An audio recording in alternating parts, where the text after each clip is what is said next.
asalaamaaleykum wa rahmatullah. waaleykum salaam wa rahmatullah ñu lay sant bu baax di la gërëm ñu dem nag jëli ji li nga xamante ne moo di suñu chronique du jour dellu si plateau bi.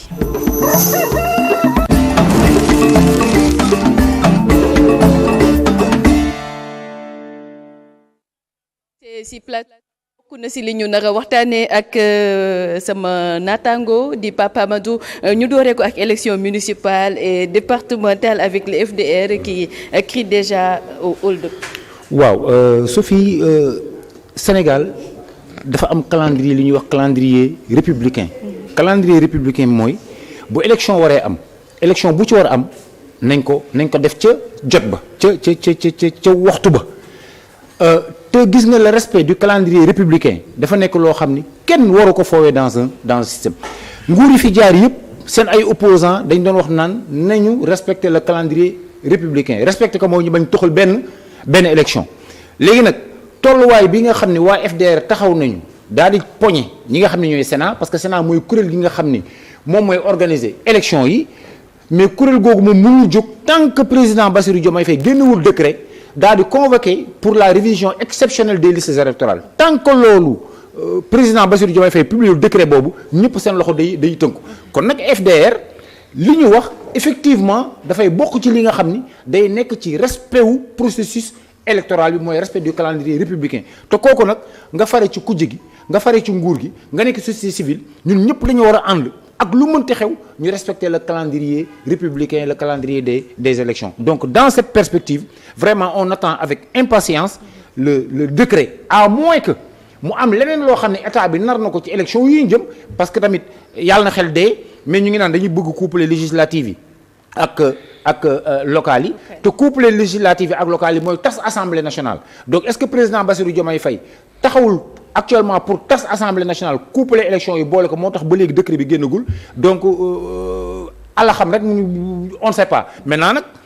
ci siège bi ñu nekk je pense que tey le mercredi xam naa balaa semaine bi di jeex président Bassirou Diomaye Faye dañ ci yàbbi. te tey le mercredi tey le conseil des ministres waaw ni ko kii si la muñal doon waxee des mini ministres. alors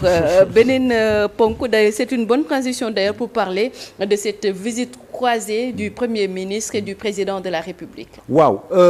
président Bassirou Diomaye Faye moom mooy président de la République du Sénégal moom moo tànn un premier ministre jox ko ne ko doxalal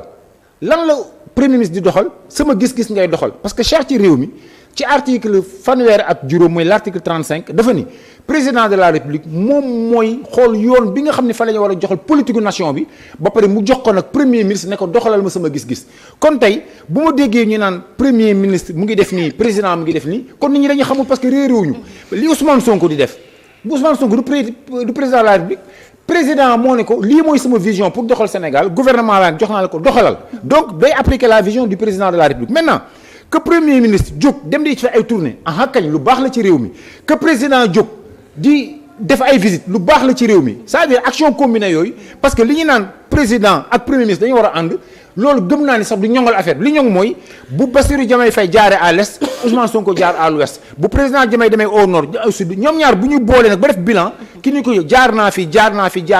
conseil des ministres day am comme tey président Diomaye dana ne ah man kat ba ma demee tournée Kédougou wala Tamba lii laa fa gis Ousmane Sonko ne man tam ba ma demee gin ngi néew dem Kaffrine lii laa fa gis ñu boole xool gouvernement bi action gouvernementale kon nañu bàyyi di gis toujours ay féewale parce que je pense que le président de la République il est dans son rôle. mais c'est le président de tous les Sénégalais vas-y Xooxaan vas-y. doyen mais en fait man problème bi ma am à ce niveau mooy ñaari tournée yu wuute la. président de la République tournée économique lay def. alors que le président du parti PASTEF qui se trouve être le premier ministre Ousmane Sonko. moom tournée politique moom lay defi. waaw effectivement parce que président Bassirou Diomaye Faye benn mbaxaneel sol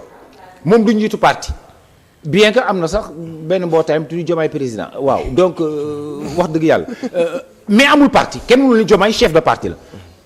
même coalition Diomaye bi sax moom newul mooy dañu ne depuis ci Ousmane Sonko la woon ci Ousmane Sonko la hérité Diomaye coalition Diomaye président mais c'est très normal moom mu sol benn mbaxane parce que c'est le président de tous les Sénégalais Ousmane Sonko nag il n'est pas le président du Sénégal c'est le premier ministre et chef de parti kon am na sañ-sañ ni ko waa FDR defee ni ko moom mii parti bi defee beneen parti am nga sañ-sañ dem def ay tournée politique. waaw kenn mënu ko bañal. tournée politique boobu. waaw am na ci sañ-sañ. waaw mais boo nee moom bu génnee jaar nii.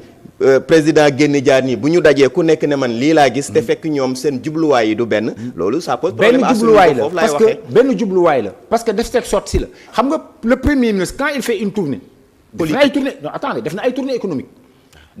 non bii yoon laa wax tournée politique lay def xam nga agenda am na agenda am defoon na fa ay tournée mu ngi waajalaat ay tournée parce que dafa yor parti ñu ngi jëm élection war na càmbaraat ay troubam kenn du ni Ousmane Sonko yow kat président mu ngi def tournée économique yow nga def tournée politique en gañ parce que tournée politique boobu depuis Pastef sasu ba léegi tournée politique boobu moo indi tournée économique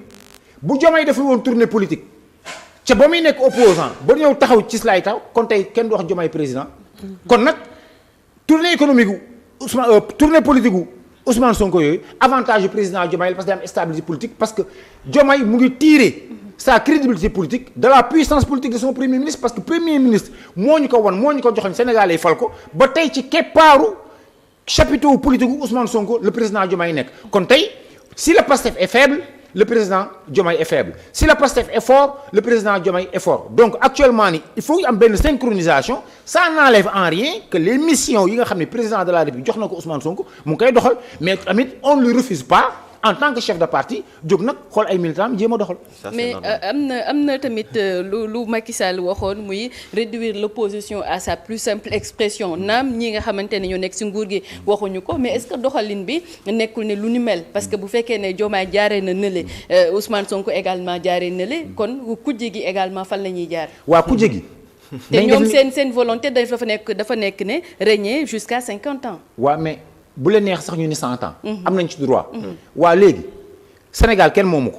li Ousmane Sonko di def avec son parti PASTEF. FDR ay parti nañ ko def. parce que kenn terewul benn parti d'opposition ne ko demal nga defi ji tournée politique Ousmane Sonko mu ngi def tournée politique pour yokk dooleem waa FDR ñoom tam nañ leen def ji tournée politique dugg ci nit ñi parce que dafa am benn constante que les Sénégalais oublient quel que soit par ailleurs la puissance politique de Ousmane Sonko bis bu ñu demoon élection Sénégalais yi ne ko ñun doyal nañ ci yow mais carte moo fi jëlee nit. comme carte moo fi fal nit c'est que il faut que opposition bi bàyyi genre xam nga li may wax toujours bu ñu tombé ci benn erreur c'est-à-dire erreur bi mooy ne pas avoir le sens de l'orientation du débat politique le sens de l'orientation des urgences politiques urgence de l'heure bii nii actuellement FDR ñoom la ñuy gis des élections locales alors que tey waroon nañu am le sens de l'orientation du débat politique poigner le président Bassirou Diomaye Faye poigner Ousmane Sonko sur les choix politiques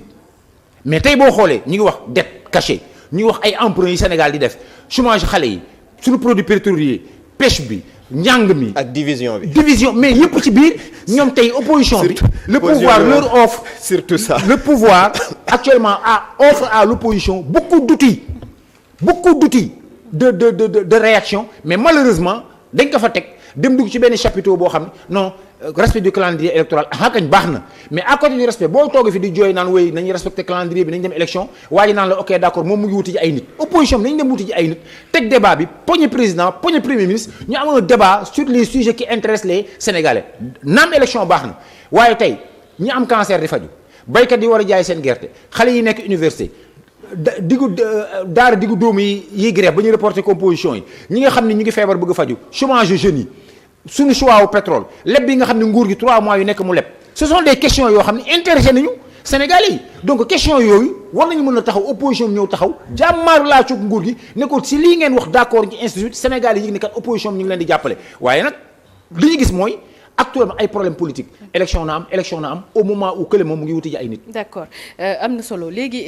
waxtu bi moo ñu xaw a xoj tuuti mais li ma si jaaxal mooy que ni dañuy génn élection mu mel ni bu ñu tabbee président rek wala ñu tabb ay ñi ñuy toogal sa pencum ndawum réew ma wala ñu tagg ay maire dañuy delluwaat si saa si campagne jusqu'à quand ba kañ ak tamit lan la ñu war a mën a jural. li ma wax mooy il faut que ñu am un pouvoir responsable qui gouverne et une opposition responsable lépp ngi ñëw Sophie dans le cadre de l'orientation du débat politique xam nga une opposition mën nga ni je fais une opposition frontale mais ci biir opposition frontale boobu mën nga sous-tendre une opposition de contribution qu'est-ce qui empêche l'opposition d'apporter la contradiction positive à l'État du Sénégal actuellement déroulé nañu seen agenda jusqu'à 2050 mais point yooyu mais la perfection n'est pas du domaine de l'homme Ousmane Sonko du yàlla président Diomaye du yàlla ay nit lañu ils ont fait des choix yoo xam ne ce sont des choix contestables et discutables sur ces choix là opposition war nañu mën a ñëw teg pression boo xam ne population daañu ne kat fii la Ousmane Sonko bëgg jaarale réew mi maanaam li ko Diomaye jox ni ko jaarale fii la ko bëgg jaar ñun d'accord ñu ci leen bëgg a def ci affaire étudiants yi ñun d'accord ñu li ngeen def budget santé ñun d'accord ñu emprunt obligataire yi ngeen def ñun d'accord ñu xaalisu pétrole bi fan lay dugg nan la duggee ñun bëgg nañ ci xam dara chômage jeunes yi bëgg nañ ci xam dara ministère yu bari bëgg nañ ci xam dara pour ainsi de suite donc mu nekk un débat boo xam ne un débat économique sur les urgences des Sénégalais mais tey quelle est l'urgence des Sénégalais job quelle est l'urgence de l'opposition ay élections locales donc le sens de l'orientation actuellement les questions nationales sont plus importantes que ay fichier électoral bien que baax na ci ñu respecté ko parce que nous sommes dans une république qui s'appelle le Sénégal mais le débat politique bu ñu leen toppee nii tamit nii la leen pouvoir bi nar a naxee ñu nekk ay querelle borne fontaine pouvoir bi moom du déroulé ñu ngi naan élection locale Ousmane Sonko ngi doxal ñu naan élection locale président Diomaye def tournée économique et gis nga wuy sama ndey dana jib bis bu ñu jëmee élection xam fu muy jubee boo xoolee dans la scientologie politique nga jàng science politique li président Diomaye def ak li premier Ousmane Sonko di def nii ñii ñoo ci nar a dee ils sont en intelligence il faut lire Durkheim pour comprendre le fonctionnement des régimes démocratiques Diomaye mu ngi wuti ji Sonko mu ngi wuti ji xam nga c'est pourquoi c'est pour neutraliser l'opposition ils ont occupé le champ médiatique ils ont occupé le champ de la contestation tey lu ñuy wax Diomaye Sonko pour réduire l'opposition à son silence et l'opposition risque de tomber dans ces pièges et ñii dans ce cas oui, vas-y. Dans ce cas de figure xanaa ñoom dañuy ànd ci élection ñoom ñaar parce que bul fàtte ne kii mu ngi ak Pastef carrément Pastef disons que mu ngi doxal ak coalition Diomaye président am na ñoo xam ne bu ñuy demee élection bu Diomaye ne man kat léegi kat sama diggante ak Sonko am naa divorce am naa lu muy téye dem élection locale ak digital am lu mu téye Ousmane Sonko am lu mu téye mais ñoom ñaar bu Diomaye téyee fii Ousmane Sonko téyee fii la mooy desee opposition bi ma fàttali ni aujourd'hui leader politique bi nga xam ne moo fi nekk tey taxaw ci jal bi yor instrument politique mooy Ousmane Sonko Diomaye amagul instrument politique mais mu ngi wut personnel politique que vaut réellement le personnel politique autour de coalition Diomaye en termes de vote qu'est-ce que lan la ñuy valoir nga xool tey li Ousmane Sonko téye gone gi dafa téye de te li mu téye da ko téye ak fukki loxo xam nga loo téye nii ak loo téye nii bokkul Ousmane Sonko li mu téye fii la ko téye bu daanoo ci loxoom la jëm ñëlee nag dañuy capp téyeeguñ attention la force politique de Ousmane Sonko est incontournable et gisuguma un fait boo xam ne mën na fi am bu mën a inverser la tendance xooxaan ñëw taxaw bu óoraa bi Ousmane Sonko yëpp ne moom demoon ci xooxaan boo xooxaan nit ñi bàyyi Ousmane Sonko dem xooxaan moo tax man il faut faire très attention politique du yëfu xale yëfu mag la et les souteneurs dañuy wax wuy sama ndey parce que Diomaye xam na ni il ne peut pas faire face à Ousmane Sonko parce que Ousmane Sonko téye kenn téyewu ko yàllaa ko dogal. naroon nañoo ñëw si Tine et sa sortie ñëwoon si bourse yi également mais xam naa ne beneen yoon. ñu waxtaanee lu nu mel ma bàyyi la nga tàggatoo. waaw di tàggu di wax rek ni Sénégalais yi nañu déglu. nguur gi opposition tam nañu xam tam ci réew mi la ñu bokk actuellement njàng mi mu ngi sooxe un pays sans éducation